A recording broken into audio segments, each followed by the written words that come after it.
Hello, I'm Tom Reingold, and I'm here to talk about suicide, particularly among young people, but also everyone else.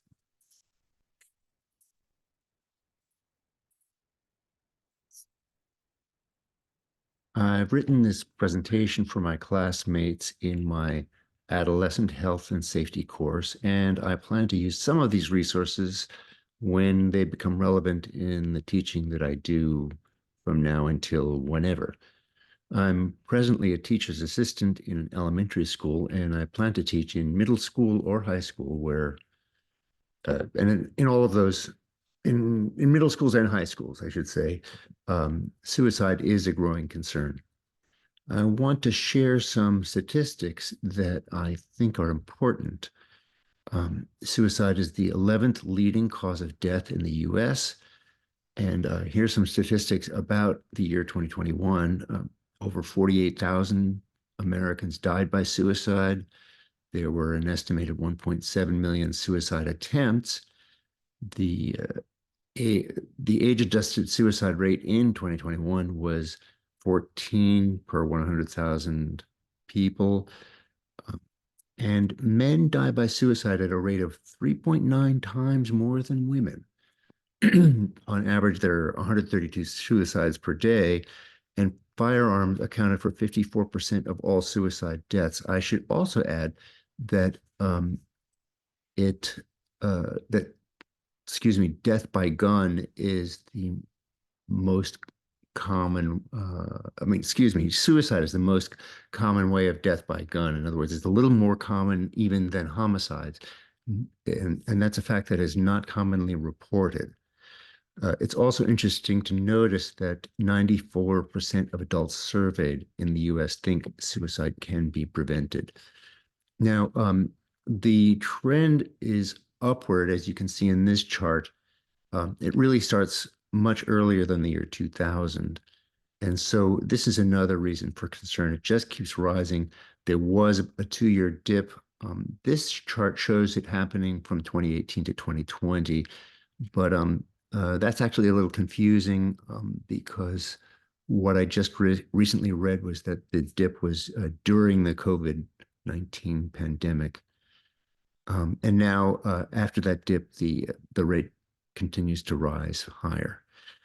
This chart here shows that um, from the year 2012 to the year 2022, the suicide rate increased with every age group except for one. And the biggest increases were in the 10 to 14 age range, the 15 to 24 age range, and in the 65 and over age range. So those first two youngest groups, the increases may not look substantial, but they really are. And then this is something that shows you the gun deaths by homicide or suicide, and they correlate pretty much directly with the ease of access of guns um, by the laws. So where laws uh, uh, are permissive in letting people have guns and without regulating and without inventorying the guns and gun owners, um, gun death rates are higher. It has not been shown to have caused that, but in my eyes, it's pretty obvious. And I believe that if we studied it, we would find that to be the case. Um, and then slide. And I want to also share my personal experience why this topic is important to me. I know at least two people who died by suicide. My sixth grade teacher was pretty influential. He was a really good teacher, and he helped a lot of my friends as well as me. And I learned of his death when I was in my 20s. I don't know anything that led up to his suicide. And of course, I was a kid when I knew him, so I really didn't have much insight into his life and what life was like for him. Less than 2 years ago, my best friend from seventh grade killed himself. And I know that he had suffered from bipolar disorder, and immediately before his suicide, he had withdrawn from his family and friends. He also left behind an 18-year-old son. And it's very sad, though. The sun seems pretty strong and seems to be doing pretty well given the circumstances. Um, the So of course it's really important to understand the root causes and contributing factors to suicide. Uh, it's not surprising mental health conditions such as depression and anxiety bear very heavily on us and can lead us to suicide. There are also environmental conditions such as repeated exposure to violence. When you're exposed to violence repeatedly, you are desensitized to it, and that makes violence against another or yourself seem like a sensible response. Stressful life events tend to increase suicides.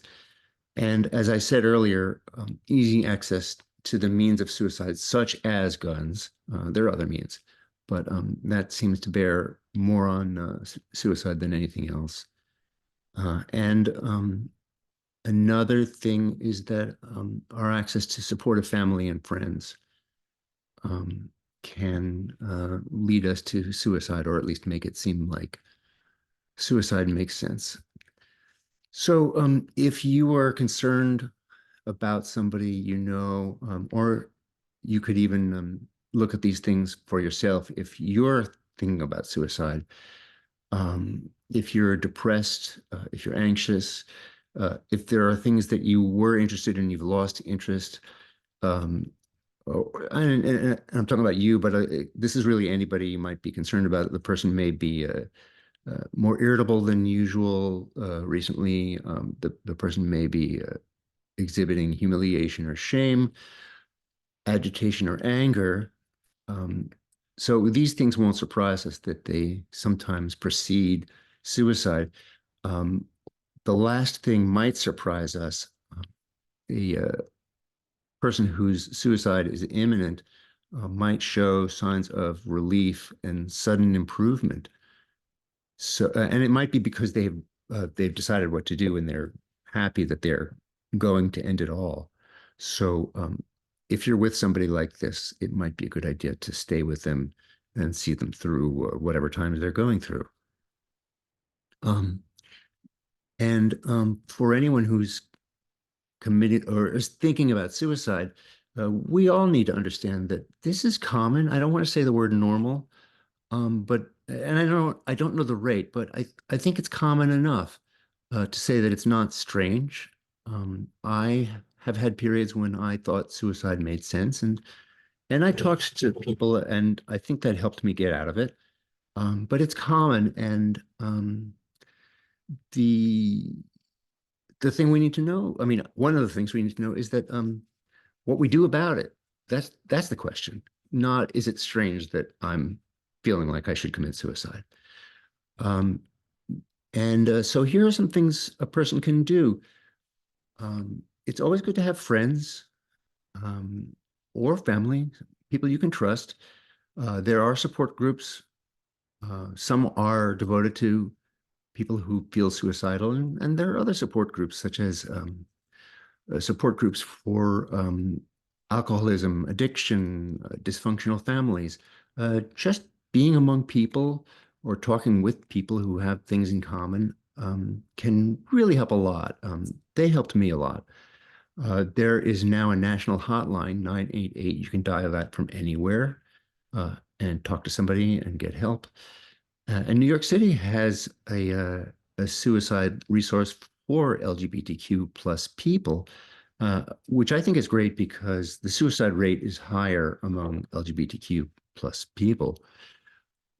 Another strategy is to immerse yourself in something you love that is nourishing, such as an art. I think of arts as our friends. Sometimes you don't have a friend you can talk to, but if you really love your music or your literature or your movies, it can be like a friend. And also playing sports, athletic sports. It's great for us, good for our minds and bodies. When we improve our bodies, we improve our minds and vice versa. So I think a sport that you can do regularly is best. Team sports are great, but if you can do something like running, cycling, swimming, yoga, you can do that alone and on any schedule, and you can do it regularly. And another practice that is good to do regularly is to make a list of things and people that you're grateful for. Gratitude is a nourishing force.